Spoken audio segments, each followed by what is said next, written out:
কবে না আমরা মানি না, আমার পিয়ার দিবা হবে। পিয়ার বুঝেছেন কেউ? সবাই বলেন না, বোঝেন কেউ? বাংলাদেশের মানুষ পিয়ার বোঝে না। এটা হচ্ছে আরেকটা চালবাজি, মতলববাজি। এই দাবি তুলে ঢাকাতে একটা আন্দোলন তৈরি করে মব স্টেইন দেখায় বাধ্য করা সরকারকে যে দিবা হবে। এই সরকার আমার না হয় ভাই, এটা ইউনুসের সরকার, প্রফেসর ইউনুস, তাই না? এমনিতে লোক খুব ভালো, নোবেল পুরস্কার পাইছে, পৃথিবীর মধ্যে সবচেয়ে ভালো মানুষ হিসেবে তার পরিচিতি আছে। আমার সুযোগ হয়েছিল তার সঙ্গে আপনার জাতিসংঘে যাওয়ার, উনি আমাদেরকে দাওয়াত করে নিয়ে গেছেন। আমি দেখছি সেখানে তার কত পরিচিতি, ভালোবাসা, সবাই থেকে ভালোবাসা, গোটা পৃথিবীর মানুষ। উনি আমাদের দায়িত্ব নিয়েছেন। এখন রাজনীতি তো করেন নাই কোনোদিন, যে কারণে রাজনীতির যে ঝামেলাগুলো এগুলো বুঝেন না বেশি, সিধা লোক। যাই হোক, উনি করতেছেন ভালো, আমরা সমর্থন দিচ্ছি। কিন্তু গোলমাল পাকাচ্ছে কয়েকটা রাজনৈতিক দল, যারা কোনদিন পলিটিক্সের সিধা পথে যায় নাই, ওরা এরাও কি পাকা পথে যাওয়া যায়। আমরা সরাসরি বলছি নির্বাচন দাও, নির্বাচনে যে আসবে সেই আসবে, ঠিক কিনা বলেন? ওদের এলো কত সংস্কার, তারপর কি পিআর। আচ্ছা বলেন তো, সংস্কারটা কি বুঝেন? অনেকে বুঝেন সংস্কারটা, বুঝে অনেকে। এই যে সংস্কার হচ্ছে কি, আপনার দরজাটাতে জং ধরে গিয়েছে, জং ধরে দেওয়া হয়েছে, ওই জংটাতে পরিষ্কার করে নতুন করে লাগানো বা জং ঠিক করা, ওইটা কই হলো সংস্কার, ঠিক কিনা? বুঝে পারছে না?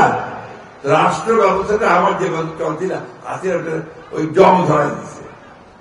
জং ধরা ছিল বা টানে আমরা কিন্তু 1 বছর ধরে চেষ্টা করছি যাতে করে বিভিন্ন ঠিকঠাক করা যায় রাষ্ট্রটাকে।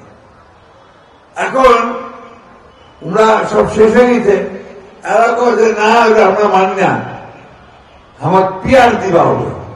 পিয়ার বুঝেছেন কেউ? সবাই বলেন না, বোঝেন কেউ?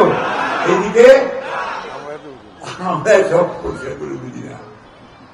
পিয়ার আছে যার সঙ্গে আমরা কিন্তু পরিচিত না, এটা কিন্তু প্রপোর্শনেট রিপ্রেজেন্টেশন, ইংরেজি শব্দ থাকা। আর বাংলা বলছে আনুপাতিক প্রতিনিধিত্ব, খুব কঠিন শব্দ, বাংলা শব্দটাও কঠিন। অর্থাৎ তা বলতেছে যে এটা এমন একটা ব্যবস্থা, যে ব্যবস্থাতে ভোট দিবে পাবলিক, আপনি ভোট দিবেন, কিন্তু দলটাকে ভোট দিবা হবে। প্রার্থীটা চিনিবে না হয়, আপনারা কার প্রার্থী এটা জানবেন, দলটাকে ভোট দিবেন। যে দলটা যত ভোট পাবে ওর তত আনুপাতিক হারে প্রতিনিধি পাবে। আর পার্টির নেতারা নামরা বসাই দিবে, কায় কায় এমপি হবে, কায় কায় হবে না। আপনি জানবেন না যে আপনার এমপি কে, কি করবেন? আপনি কাটতে যাবেন, কি করবেন?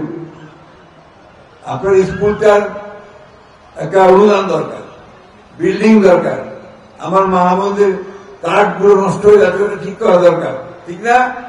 কোনটা যাবেন? এমপিতে যাবেন তো, রাস্তাটা ঠিক করা দরকার, ব্রিজটা ঠিক করা দরকার। আমরা তো এমপির কাছে যাই নাকি?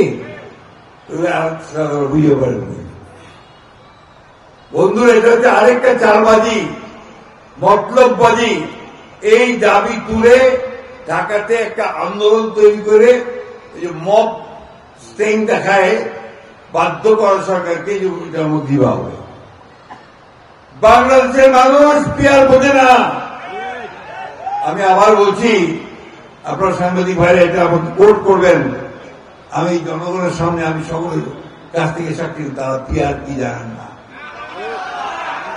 জানেন আপনারা? তাহলে এই কথাটা আপনারা জানাবেন যে পিয়ার বাংলাদেশের মানুষ বোঝে না।